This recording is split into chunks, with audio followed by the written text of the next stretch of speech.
এ নাগা হতে গেলে বা এ মানে সংস্कार होते गले 50,000 টাকা खर्च হবে। अच्छा, इधर के जो बाइक का जो पेट्रोल लगता है कौन सेवा जो मगर जगह तो किसी का मर्जी होता है दे देता है।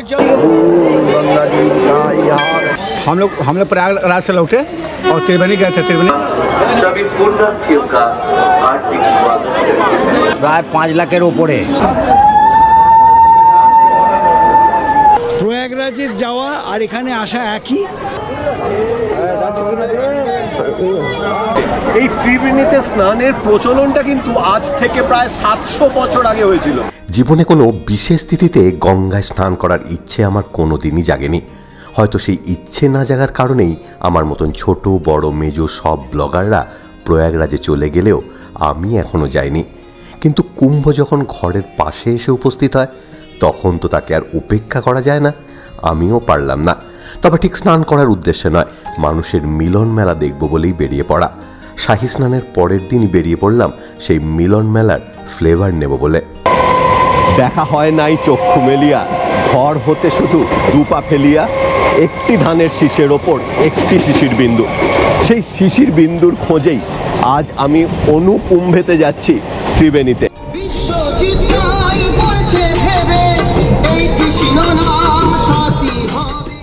হাওড়া স্টেশন থেকে কাটোয়া লোকাল ধরেছি। আপনি চাইলে এই কাটোয়া লোকাল ধরে সরাসরি ত্রিবেণীতে আসতে পারেন, অথবা ব্যান্ডেল লোকাল ধরে ব্যান্ডেলে, সেখান থেকে ত্রিবেণী। শিয়ালদা থেকেও কিন্তু ব্যান্ডেলের ট্রেন আছে, সেখান থেকেও ত্রিবেণী আসা যায়। এছাড়াও আপনি দিল্লি রোড ধরে ত্রিবেণী চলে আসতে পারেন, অথবা বর্ধমানের মগরা স্টেশন থেকেও চলে আসা যায় ত্রিবেণী। সঙ্গে থাকুন, সমস্ত কিছু ইনফরমেশন নিয়ে হাজির হব আপনাদের সামনে। ত্রিবেণী অর্থাৎ তিনটে বেণীর সমাহার। তিনটে বেণী মানে তিনটে স্রোতের সমাহার, গঙ্গা, যমুনা, সরস্বতী। এখানে যমুনা এলো কোথা থেকে, এই প্রশ্নটা অনেকের মধ্যেই আসতে পারে। উত্তরটা আমার জানা নেই, যদি জানা থাকে অবশ্যই কমেন্ট বক্সে কমেন্ট করে জানাবেন। তবে সরস্বতী এবং ভাগীরথী বা গঙ্গা যে অবশ্যই আছে সে ব্যাপারে সন্দেহ নেই।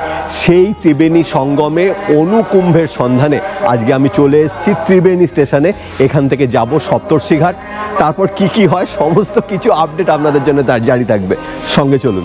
এমনিতে ফাঁকা ফাঁকা শান্তশিষ্ট স্টেশন এই ত্রিবেণী, কিন্তু কুম্ভ মেলা উপলক্ষে এত জনসমাগম হয়েছিল যে আগে কোনোদিন এত লোক এই স্টেশন দেখেনি। आप लोग किधर से हो? हम लोग प्रयागराज से लौटे और त्रिवेणी गए थे। त्रिवेणी से भी लौट रहे हैं। स्नान हो गया क्या? हाँ, स्नान हो गया। काल स्नान हो गया। हाँ, काल स्नान हो गया। প্রয়াগরাজে মহাকুম্ভের ভরা জোয়ারের মধ্যেই এই বাংলায় ঐতিহ্যের পুনরুজ্জীবন। এই কথাটা যদি বলি আশা করি খুব একটা ভুল বলা হবে না। আমি এখন রয়েছি ত্রিবেণীতে, ত্রিবেণী স্টেশনে, আর আমার পেছনেই কুম্ভ মেলা স্পেশাল ট্রেনটা রয়েছে। 4 পিস 20 টাকা। বাঙালির সস্তার কুম্ভ বলা যেতে পারে কিন্তু এই ত্রিবেণীর কুম্ভকে। আমাদের হাওড়া স্টেশন থেকে এই ত্রিবেণী মোটামুটি 50 কিলোমিটারের মধ্যে। সেখানে আপনি যদি প্রয়াগরাজ যান সেটা হচ্ছে 800 কিলোমিটার। খরচা এখানে 15 টাকা, আর ওইখানে 6 থেকে 10 হাজারের আশেপাশে ঘোরাফেরা করছে। তা এইখানে আসার পর আমি পুরো রাস্তাটাই প্রায় 1 কিলোমিটার ত্রিবেণী স্টেশন থেকে আমি হেঁটেই কিন্তু ক্রস করছি। টোটোও চলে, 15 টাকা ভাড়া। তবে আজকে যেহেতু 3টে দিন এখানে মহা স্নানের ব্যাপার আছে, একটা হচ্ছে 11, 12, 13, আজকে হচ্ছে শেষ দিন 13 তারিখ। কালকে মহা স্নান হয়েছে আর কি। তা আজকে 13 তারিখ আমি এখানে জায়গাটা আপনাদের জন্যই তুলে আনার চেষ্টা করছি। হেঁটে হেঁটেই যাচ্ছি। লোক সমাগম মোটামুটি আছে। কালকে নাকি খুব বেশি ভিড় হয়েছিল এখানে। কালকে কত ভিড় হয়েছিল এখানে? প্রায় 5 লাখের উপরে। 5 লাখের ওপরে। আর আজকে ভিড় কম আছে, কম। এখানে কি 11, 12, 13 এই 3 দিন রাখা হয়েছে? 3 দিন। এখানে মাধ্যমিক পরীক্ষা যারা দিচ্ছে তাদের অসুবিধা? না না, সেরকম কোনো অসুবিধা নেই। মাইক স্লো বাজাচ্ছে, কোনো অসুবিধা নেই।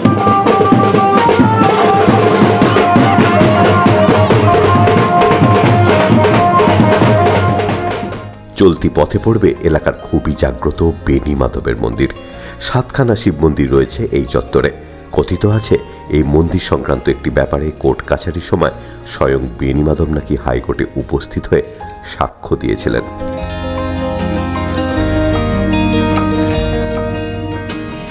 বিশিষ্ট ভূপর্যটক এবন বতুতা ভারতবর্ষে ঘুরতে এসে এই বাংলাতে আসেন 1346 খ্রিস্টাব্দে। তার লেখা গ্রন্থ থেকে জানা যায় ত্রিবেণীর এই অঞ্চল অর্থাৎ সপ্তগ্রাম তখন ছিল খ্যাতির শিখরে। সেই সময় বিশ্বমানচিত্রে সপ্তগ্রাম এক গুরুত্বপূর্ণ বাণিজ্যিক বন্দর ছিল। বর্তমানের বাঁশবেড়িয়া সেই সপ্তগ্রামেরই অন্যতম একটি গ্রাম। এর পাশ দিয়ে প্রবাহিত হতো সরস্বতী নদী, যা আজও হয়।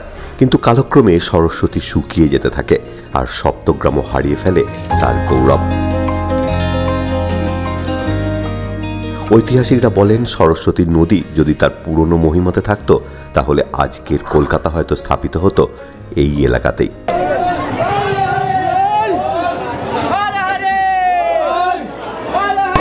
বেনি যেখানে মুক্ত তাই হলো মুক্ত বেনি। আর আমি রয়েছি ত্রিবেণীর সেই মুক্ত বেনি ঘাটে। এই ঘাটটাই কিন্তু এলাকার প্রাচীনতম ঘাট। এখানে বেনি মাধব, এখানে যে লোকাল যে এখানে শিব মন্দির রয়েছে, সেই বেনি মাধবের এখানে স্নান হয় এবং তার সংলগ্ন যে দুর্গা পুজো, সেই দুর্গা ভাসানো কিন্তু এই ঘাটেই হয়। আর এই ঘাটে এখন এই সময়টা কিন্তু ভাটার টাইম, 1:47 কিন্তু জোয়ার আসবে, তখন জল অনেকখানি উঠে চলে আসবে। তাও ভাটার সময় কিন্তু লোকজন স্নান করছে। দূরে দেখতে পাচ্ছেন ড্রাম দিয়ে দেওয়া রয়েছে, ওর বাইরে যাওয়া যাবে না, প্রশাসনের তরফ থেকে সেরকমই ব্যবস্থা নেওয়া হয়েছে। সঙ্গে থাকুন। गुरुदेव महेश्वर गुरु साक्षात् परम ब्रह्म तस्मै श्री गुरुवे नमः। हे कृष्ण करुणा सिंधु दीनबंधु जगतपते। প্রয়াগরাজে যেমন গঙ্গা, যমুনা, সরস্বতীর সঙ্গম আছে, তেমনি ত্রিবেণীতেও রয়েছে এই 3 নদীর সঙ্গম। প্রয়াগ হল যুক্তবেণী আর ত্রিবেণীকে বলা হয় মুক্তবেণী। হুগলির এই ত্রিবেণীকে দক্ষিণ প্রয়াগও বলা হয়। ত্রিবেণীর এই মুক্তবেণী ঘাটের পাশেই রয়েছে ত্রিবেণী মহাশ্মশান।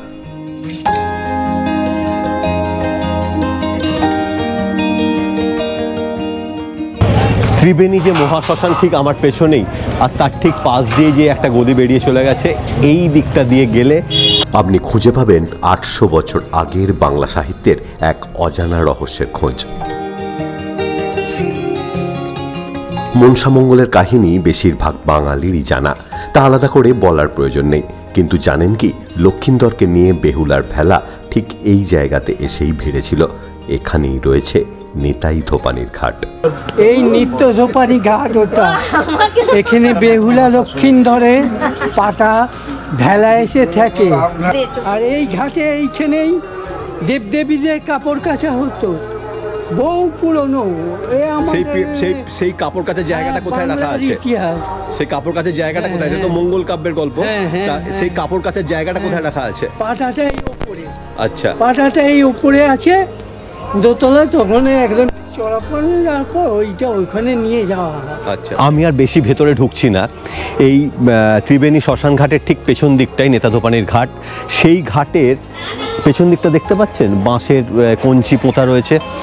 এই জায়গায় 5 বছরের বাচ্চা মারা গেলে তাদেরকে, মানে 5 বছরের নিচে কোনো বাচ্চা মারা গেলে তাদেরকে কবর দেওয়ার ব্যবস্থা রয়েছে বা সমাধিস্থ করার ব্যবস্থা রয়েছে ওই জায়গাগুলোতে। সংরক্ষণের অভাবে এইসব ঐতিহাসিক কিংবা পৌরাণিক জায়গাগুলো হয়তো আস্তে আস্তে প্রকৃতির বুকে হারিয়ে যাবে, রয়ে যাবে আমার ভিডিওর মধ্যেই। সেই স্বাদকে আরও একটু বাড়িয়ে তুলতে ঘুরতে লাগলাম ত্রিবেণী ঘাটের আশেপাশের জায়গাগুলোতে।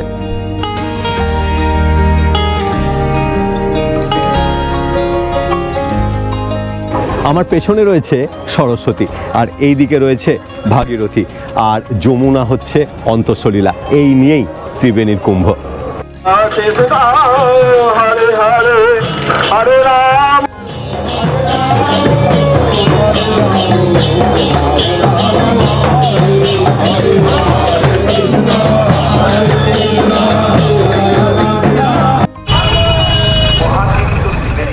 নাগা সন্ন্যাসীদের নিয়ে আপামর জনসাধারণের একটা চাপা কৌতূহল বোধহয় সবসময় থাকে। সেই কৌতূহলেরই বশবর্তী হয়ে আমিও চলে গেলাম সেই নাগাদের আখড়ায়। আমি এখন এসে উপস্থিত হয়েছি ত্রিবেণীর নাগা সন্ন্যাসীদের যে আখড়া আছে সেইখানটাতে। আমার সঙ্গে রয়েছেন বাবা, আপনার নাম?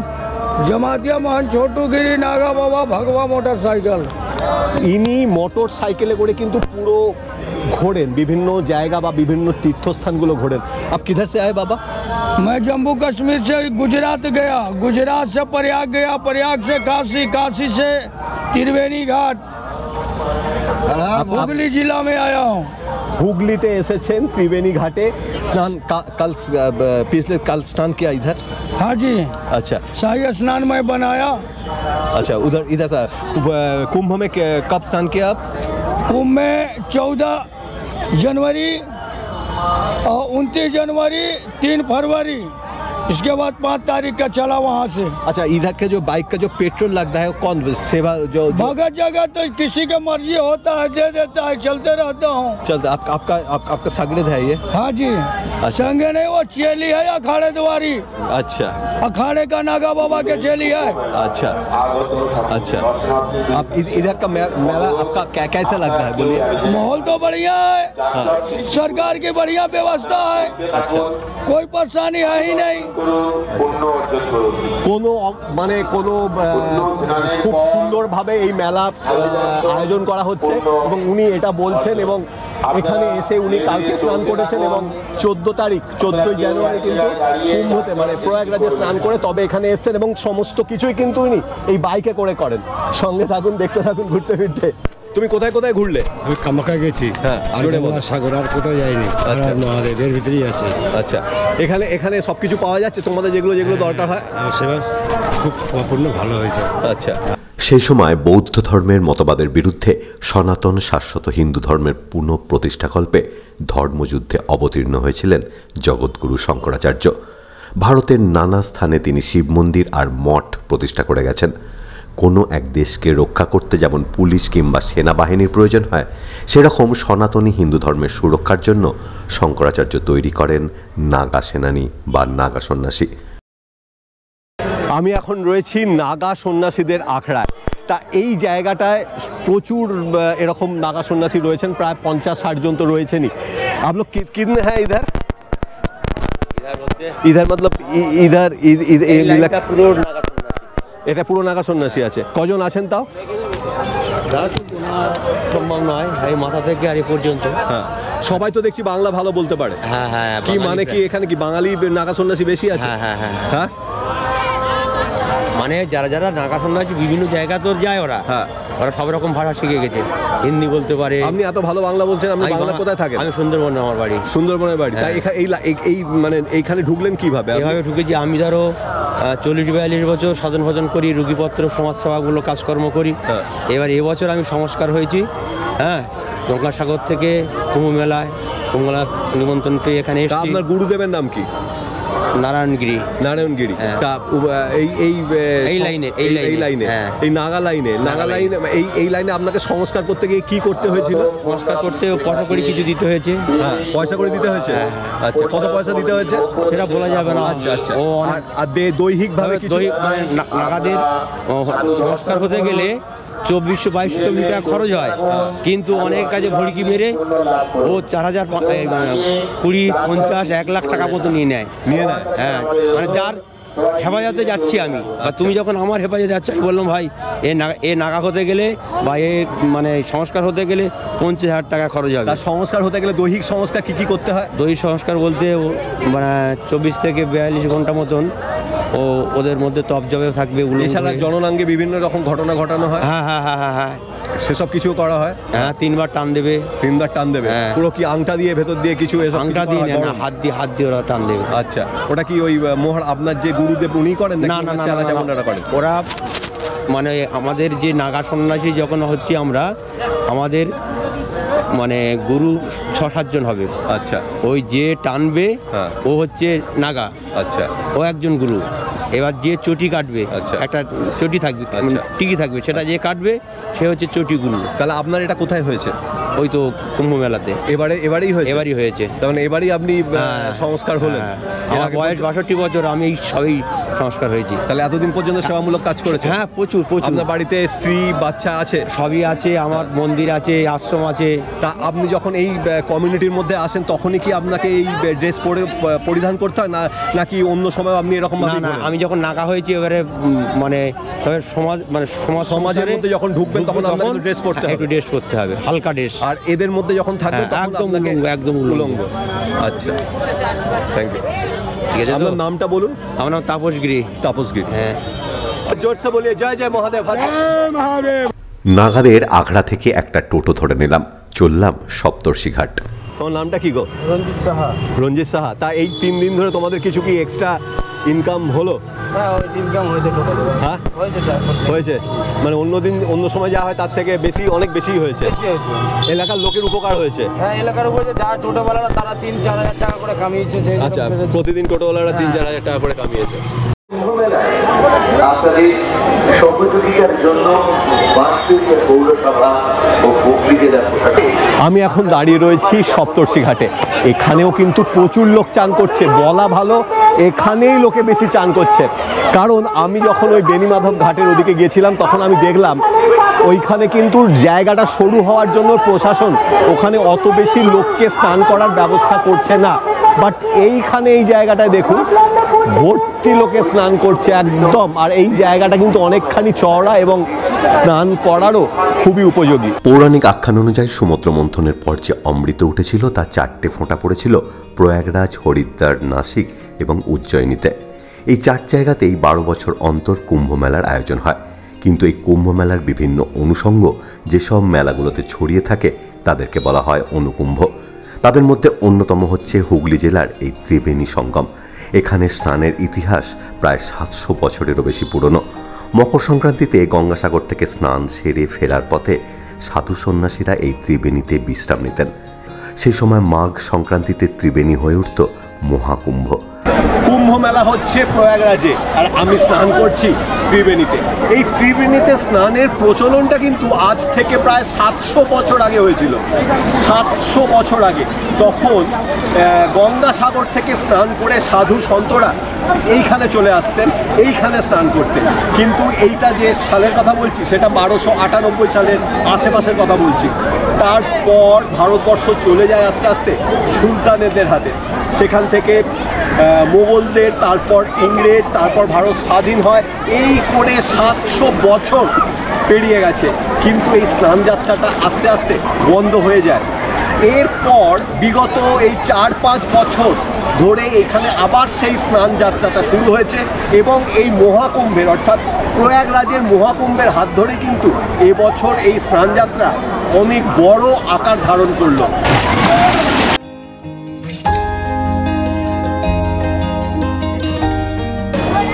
স্নান হয়ে গেছে?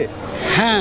কিরকম লাগলো স্নান করে? খুব ভালো লাগলো, খুব তৃপ্তি লাগলো। বাট কিছু বলুন, আপনি তো এখানকার লোকাল। কি আমি থাকি রিষড়ায়, হুগলি জেলার।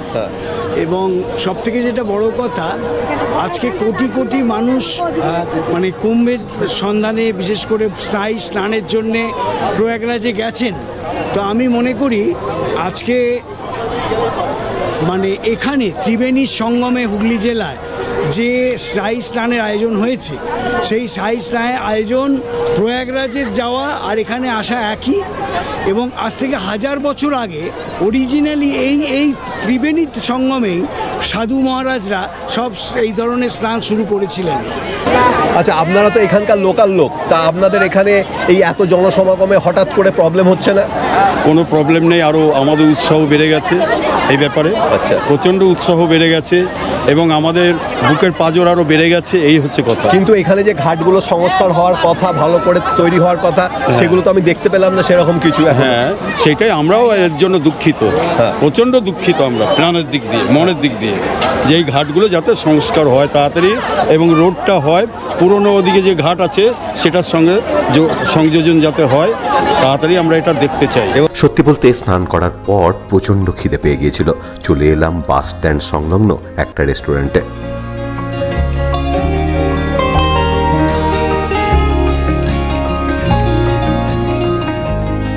আমি ত্রিবেণীতে এসে দুপুরবেলা খাওয়া দাওয়ার জন্য যতবার আমি ভাবছি যে কোথায় খাবো, লোকজনকে জিজ্ঞেস করছি, 3 জনকে জিজ্ঞেস করেছি বিভিন্ন রকমভাবে, সবাই একই কথা, কাঞ্চনের দোকানে যান ভালো। আরে বাবা, এখানে এতগুলো দোকান রয়েছে, কারুর দোকান চলে না, শুধু কাঞ্চনের দোকানই চলে। আমি এখন সেজন্য এসেছি সেই কাঞ্চনের দোকানে।